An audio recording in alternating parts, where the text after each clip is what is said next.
भाई एक नुकसान हो गया। नुकसान भी कह लो कि मुझे पहली बार अपनी बाइक के ऊपर इंश्योरेंस लेना पड़ रहा है, क्योंकि अपना एक छोटा सा एक्सीडेंट हो गया था राइड पे जाने से पहले। एक्चुअली में पूरी स्टोरी क्या है वो ये है कि बाइक अपनी टिप टॉप थी, बिल्कुल रेडी निकलने के लिए। उससे पहले जैसे छोटे मोटे काम मैं निपटा रहा था, तो मैं कहीं से आ रहा था, रात को राइड कर रहा था, बाइक पे था। तो आगे मैं थोड़ी स्पीड में था, आगे जैसे एक कुत्ता आ गया था, उसको बचाने के चक्कर में बाइक मेरी जो है मतलब अनबैलेंस हो गई। मैं उसको बचाने के चक्कर में थोड़ा ऑफ रोड साइड चला गया, वहाँ गड्ढा था, गड्ढे के अंदर बाइक बहुत ज़्यादा लग गई। इतना ज़्यादा बम्प लगा कि बाइक का जो रिम है वो बिल्कुल फट गया, मतलब रिम टूट गया। अगला टायर बाय चांस बच गया, जैसे तैसे बम्प लगा। उसमें भी कुछ प्रॉब्लम हुई होगी, लेकिन पीछे वाला जो रिम है वो चलते चलते टूट गया और वो फट गया। उस टाइम मुझे इतना पता नहीं लगा, मेरे को थोड़ी टाइम बाद पता लगा कि बाइक में कुछ बबलिंग आ रही है और कुछ इशू आ रहा है कि बाइक चल नहीं पा रही है, स्पीड अप नहीं हो पा रही है, बबलिंग ज़्यादा ले रही है। तो मैं उस टाइम तो रुका और देखा कि टायर थोड़ा फ्लैट हो गया। मैंने इतना ध्यान नहीं दिया उस टाइम, मैं धीरे धीरे चला के उसको घर ले आया। अभी अगले दिन मैं जब उठा हूँ, उठने के बाद मैंने देखा है कि टायर जो है वो बिल्कुल फ्लैट हो गया है और जो उसका रिम है वो रिम एक साइड से बल्ज हो गया है। अब बल्ज होने की वजह से उसमें इतना गैप आ गया टायर और रिम के बीच में, जिसकी वजह से पूरी हवा निकल गई है। जब मैं उसको चेक करवाने जाता हूँ, मुझे लगा ठीक हो जाएगा। जब चेक करवाने जाता हूँ तो देखता हूँ कि वो बिल्कुल ही फटा हुआ है और मतलब इतना लंबा कट उसके ऊपर आया है जो मतलब बिल्कुल रिम फट गया, जैसे बीच में से ही क्रैक आ गया, आर पार दिख रहा है। इतना ज़्यादा उसके ऊपर इम्पैक्ट पड़ा उस गड्ढे का कि उसने पूरा का पूरा रिम तोड़ दिया। तो ये सारी स्टोरी थी, ये सारा। और खाली इतना ही नहीं हुआ, बाइक चलाते टाइम इतना तेज़ इम्पैक्ट था बम्प का कि हॉर्न भी टूट गए, नंबर प्लेट टूट गई। वो नंबर प्लेट तो चलो मैंने उस टाइम ढूंढी थोड़ा सा पीछे जाके कहाँ गिरी है, तो मुझे नंबर प्लेट मिल गई। और नंबर प्लेट टूट गई, हॉर्न टूट गए, क्लच वायर टूट गई। मतलब इतना अच्छा, इतना तगड़ा इम्पैक्ट था उसका बम्प का कि क्लच वायर तक टूट गई, जबकि स्लीपर क्लच है इसमें। और फिर भी पता नहीं क्या हुआ, कैसे, गॉड नोज, इतना ज़्यादा कांड अपनी बाइक के ऊपर हो गया। सारी स्टोरी है। अभी मैं सब चीज़ें ठीक कराने के लिए निकलना पड़ेगा दोबारा, देखते हैं क्या होता है। मैंने KTM शोरूम में भी फ़ोन किया है कि आपके पास अवेलेबल है या नहीं है। तो रिम अवेलेबल है और 9,000 रुपये का रिम है। मतलब राइड पे जाने से पहले थोड़ा बहुत खर्चा तो होता ही था तैयारी का, एक ये नया खर्चा और आ गया। तो 9,000 रुपये का रिम है, खाली पिछला।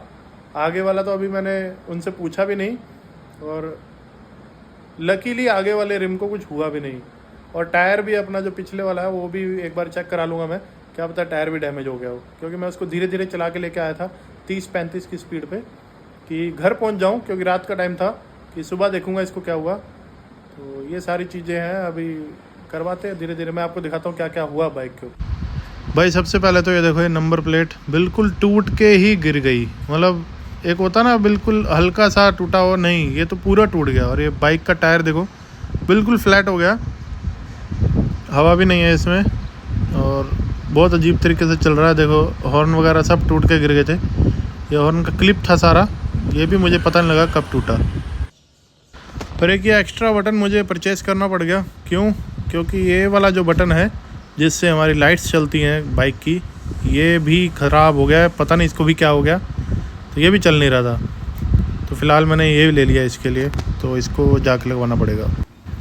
ये बाइक मैं मैकेनिक के पास लेके पहुंचा था, डबल स्टैंड पे लगती है। और ये वो पॉइंट है जब मुझे पता लगता है कि बाइक में टायर बल्ज तो नहीं हुआ है, अलॉय बल्ज नहीं हुआ है, जबकि अलॉय पूरा क्रैक हो गया है। तो यहाँ तो मेरे को एकदम सरप्राइज़ मिल गया था कि इतना बुरा हाल हुआ है और इतना ज़्यादा तेज़ गड्ढे में बाइक गई थी।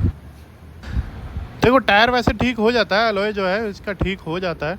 जो अगर मैं टायर को निकलवा के इसका अलॉय थोड़ा बहुत हैमरिंग वगैरह करवा के, कुछ भी प्रेस करवा के सेट करा लेता, लेकिन जब पता लगा ना मुझे क्रैक है, फिर मेरे होश उड़ गए। मैं कहा यार ये तो बहुत ज़्यादा ही नुकसान हो गया, क्योंकि ये क्रैक मैंने अब देखा जब बाइक डबल स्टैंड पे लगी। दिन में पता नहीं लगा, जब डबल स्टैंड पे लगी तब पता लगा मुझे कि ये क्रैक हो गया। ये क्रैक मैं आपको दिखाता हूँ, बहुत बहुत लंबा क्रैक लगा है और बहुत ज़बरदस्त तरीके से। मैं स्पीड में भी था एक्चुअली, मेरी स्पीड होगी कम से कम 100-110 की स्पीड थी। तो देख लो यार, इतना बुरा हो गया अभी। और हॉर्न का तो मुझे पता ही नहीं लगा कब टूट के गिर गया, क्योंकि हेलमेट मैंने डाला हुआ था, कुछ आवाज़ वगैरह मेरे को ऐसी आई नहीं। ये पुराना मेरे पास एक हॉर्न पड़ा था, मैं कहा चल ये लगवा देता हूँ इसमें, लेकिन कब गिरा मुझे नहीं पता लगा, कब टूट के गिरा हॉर्न। जब मैंने बजाया तो एक ही हॉर्न बजा, फिर मैंने ध्यान दिया अच्छा हॉर्न भी गिर गया, नहीं तो मैं पीछे जाके फिर से दोबारा, हॉर्न तो ढूंढने वाला नहीं था, जैसे नंबर प्लेट ढूंढी थी, अगर उस टाइम पता होता तो मैं थोड़ा इस पर भी नज़र मार लेता कि भी कहाँ गिर गया ये। एक ये ओला वालों की इलेक्ट्रिक बाइक आई थी यहाँ पे, जिसमें भाई ने चैन क्लीनिंग करवानी थी। इसके बारे में ना दो चीज़ें बताता हूँ आपको। वैसे यार मुझे ईवी व्हीकल पसंद नहीं है, लेकिन इस पर्टिकुलर प्रोडक्ट के बारे में मुझे एक दो चीज़ें बहुत अच्छी पता लगी कि इसमें मोड्स आते हैं भाई। एक जैसे नॉर्मल मोड है, ये स्पोर्ट मोड आ गया, और एक ये हाइपर मोड आता है इसमें। और मैंने वैसे इसकी कभी टेस्ट ड्राइव ली नहीं थी, लेकिन जब मैंने टेस्ट ड्राइव ली तो भाई पता लगा इतनी बढ़िया पिकअप है इस ओला इलेक्ट्रिक ईवी बाइक की, मज़ा आ गया इसको एक बार चलाने के बाद। और इसमें एक और अच्छी बात बताऊं, इसमें क्रूज़ कंट्रोल आता है। क्रूज़ कंट्रोल क्या, आप बटन दबाओ, जितने पे स्पीड सेट करोगे उतने पे सेट हो जाएगी और चलती रहेगी। यहाँ से क्रूज़ कंट्रोल सेट होता है, मैंने भाई को बोला था एक बार क्रूज़ कंट्रोल कैसे सेट होता है वो बताओ। और इसमें लॉक नहीं है ना चाबी लगती है भाई, ये पासवर्ड प्रोटेक्टेड है, पासवर्ड से खुलती है, पासवर्ड से ही अनलॉक होती है, पासवर्ड से ही स्टार्ट होती है।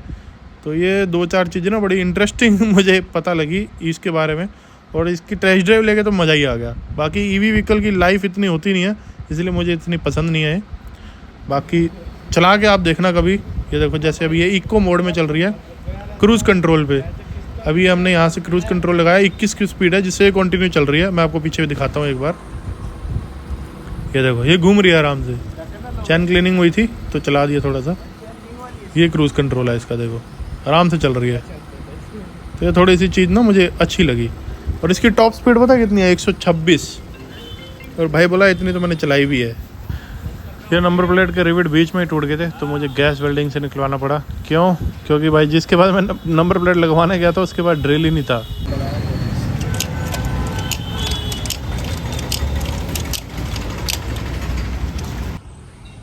ये सब काम करवाने के बाद मैं निकला शोरूम के लिए, जिसमें मैं बाइक चला के लेके आया धीरे धीरे, अगर जाना पड़ेगा। और इतनी बुरी हालत में मैं बाइक को चला के लेके आया। देखो इतना ज़्यादा फट गया था ये, देख रहे हो पूरा आर पार देख सकते हैं। अभी रिम खुलेगा तो पता लगेगा। बाइक को चला के लाने का एक रीज़न और था, क्यों किसी को इसका टायर ही नहीं खोलना आता यार, पहले कैसे टायर इसका खुलेगा।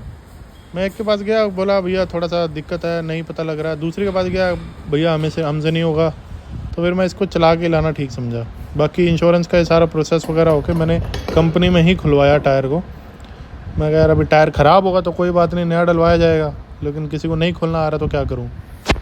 फिलहाल यहाँ टायर वायर सारा खोल के रख दिया।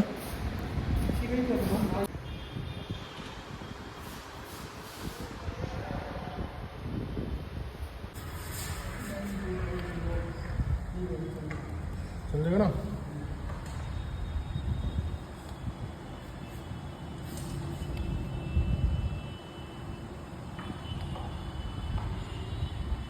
एक सरप्राइजिंग चीज़ जो मुझे अभी पता लगी है कि इनके इन्वेंट्री में अलॉय व्हील है ही नहीं है। मैं कॉल करके भी आया था कि आपके पास अवेलेबल है या नहीं है, तो उस टाइम मुझे बोला है कि आपके पास है, आप आ जाओ। तो जब यहाँ इन्वेंट्री में स्टॉक चेक कर रहे हैं तो स्टॉक में है ही नहीं है व्हील, और अब पता नहीं कितने दिन लगेंगे। बोल रहे पुणे से मंगाएंगे, पुणे से मंगाएंगे तो 15 दिन चले जाएंगे। अभी पता नहीं क्या प्रोग्राम रहेगा। हमने घूमने निकलना है और यहाँ 15 दिन के लिए बाइक इन्होंने खड़ी कर ली। अगर खड़ी हो गई तो सारा प्लान एकदम ख़राब हो जाएगा। और मूड इस टाइम इतना ख़राब हो गया ये बात सुन के कि मटेरियल नहीं है हमारे पास। सिस्टम में दिखा रहा है स्टॉक अवेलेबल है, फिजिकल चेक कर रहे हैं तो अवेलेबल ही नहीं है। ऐसे स्टॉक रखा गया है, क्या होगा। मेरा तो जी कर रहा कि इन बाइकों में से किसी का खोल के लगवा दूं और घूम के आऊं। चलो देखते क्या होता है। फाइनली ये दो व्हील मिले हैं जो कि अपनी बाइक के साथ मैच करते हैं। अपनी बाइक का जो रिम नंबर है वो मैच कर रहा है और इसको लगवाया जाएगा। फाइनली रिम मिला था तो लगवा दिया। और ये पुराने रिम की हालत देखो, इतनी ज़्यादा डैमेज हो गई है, देख रहे हो बिल्कुल आर पार। और इतना ज़बरदस्त बम्प लगा था, मुझे भी आइडिया नहीं था यार इतना कुछ हो जाएगा।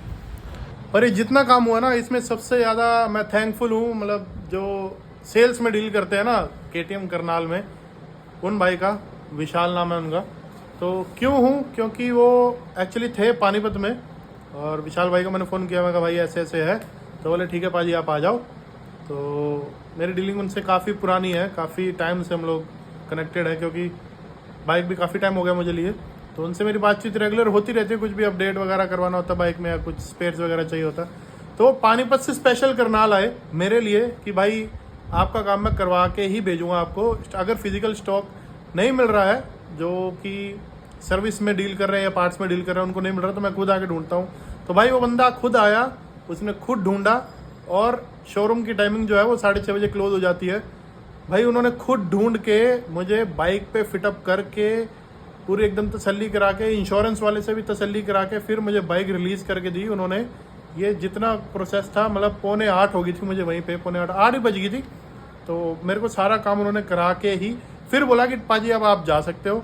तो मुझे इतना अच्छा फील हुआ कि भी यार एक बंदा पानीपत से स्पेशल करनाल आ रहा है, और सिर्फ मेरे लिए कि मेरा जो काम है वो जल्दी हो जाए। भाई आप नाराज मत हो, आप इतनी दूर से आए हो, तो आपका काम करवा के छोड़ूंगा। मैंने फिर बाद में हमें रिफ्रेशमेंट स्नैक्स भी ऑर्डर करके दिए कि भाई ये मेरी तरफ से आपको, क्योंकि हमारी दोस्ती बहुत पुरानी है। इस हिसाब से मुझे उन्होंने बोल दिया था ना, जो स्पेयर पार्ट में डील करते हैं, कि हमारे पास स्टॉक है नहीं है इसका। मेरा मन तो एकदम टूट गया था कि यार अब क्या होगा, बाइक इनके पास खड़ी करनी पड़ेगी, बाकी आगे का प्रोविज़न कैसा होगा। तो होता है ना कि जो होता है अच्छे के लिए होता है। शायद हमारा था कि लिखा ही हुआ था कि राइड पे जाना है तो जाना ही है, तो ये बाइक आपको पार्ट्स मिल ही जाएंगे, तो मिल गए, लगवा लिए। अभी बाइक हमारी बिल्कुल टिप टॉप रेडी है। मैं कल रात को घर भी आ गया था, मुझे घर आते आते 9:30 हो गई थी। तो मैंने सोचा ये स्टोरी आपसे शेयर करूँ कि मेरे साथ इतना कुछ हुआ। बाकी भाई बाइक अपनी जितनी भी है, कोशिश करो धीरे चलाओ। मुझे भी पहले ऐसा था, मैं काफ़ी बाइक तेज़ चलाता था जब खाली रोड होती थी, तो एकदम सडन आगे आपके क्या आ जाए आपको नहीं पता। मैं सोच लिया कि बाइक थोड़ी सी ना मैं हाईवे पे धीरे ही चलाऊंगा, बेशक हाईवे खाली भी पड़ा हो, इतनी ज़्यादा तेज़ नहीं चलाऊंगा। वैसे इतनी ज़्यादा तेज़ थी भी नहीं बाइक की स्पीड, लेकिन कहते हैं ना कुछ भी हो सकता है। आप सही चला रहे हो लेकिन सामने वाले का नहीं पता वो कैसे। इस बात का मुझे ध्यान रहेगा, मैं अभी धीरे चलाऊंगा। मैं आपको भी सजेस्ट करूंगा कि आप भी धीरे चलाओ, क्योंकि एक छोटी सी चीज़ कितना बड़ा इंपैक्ट डाल सकती है आपके व्हीकल के ऊपर, आपके ऊपर। तो कभी भी कुछ भी हो सकता है। बाकी बाइक हमारी फिलहाल टिप टॉप रेडी है। ब्लॉग को मैं ये खत्म करता हूँ। वीडियो अच्छी लगी हो लाइक कर देना, कमेंट कर देना, शेयर कर देना, और चैनल पे पहली बार आए तो सब्सक्राइब भी कर देना। बाकी मिलते हैं अगली वीडियो में, तब तक के लिए सत श्री अकाल।